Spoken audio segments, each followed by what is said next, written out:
ఒక ఎలుకకి బాగా ఆకలైంది. బయటకొచ్చింది. ఇక్కడ ఏమన్నా ఉన్నాయేమో అనేసి. ఒక చోట మొక్కజొన్న పొత్తులు ఒక బాక్స్‌లో పెట్టి ఉన్నాయన్నమాట. ఎలా లోపలికెళ్ళి తినాలి అంటే ఒక సైడ్ ఏదో ఒక రంధ్రం చేసుకొని లోపలికి వెళ్ళింది. బాగా తినింది.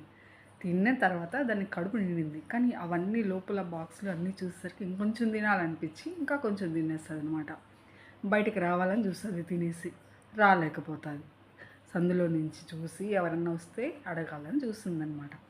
అటు సైడు కుందేలు మామ పోతా అన్నాడు. మామ నేను బయటికి రావాలి, ఏదైనా ఉపాయం చెప్పవా అని. అప్పుడు ఆ కుందేలు అనింది, నువ్వు పోయేటప్పుడు సన్నగా ఉన్నావు కాబట్టి లోపల దూరేసావు. నువ్వు ఆశ కొద్దీ చాలా తిన్నావు కాబట్టి పొట్ట పెరిగిపోయి బయటికి రాలేకుండా ఉన్నావు. కాబట్టి ఆ పొట్ట దక్కేంత వరకు నువ్వు బయటకు రాలేవు. కాబట్టి ఆలోచించుకో అని చెప్పిందనమాట. పాపం ఆ ఎలుక ఏం చేసింది, 2 రోజుల వరకు అలాగే ఉండి పొట్ట తగ్గించుకొని ఆ కంతలో నుంచి బయటకొచ్చింది. అత్యాశ అనమాట. దొరికింది కదా అని తినేస్తే లేని జబ్బులు వస్తాయి.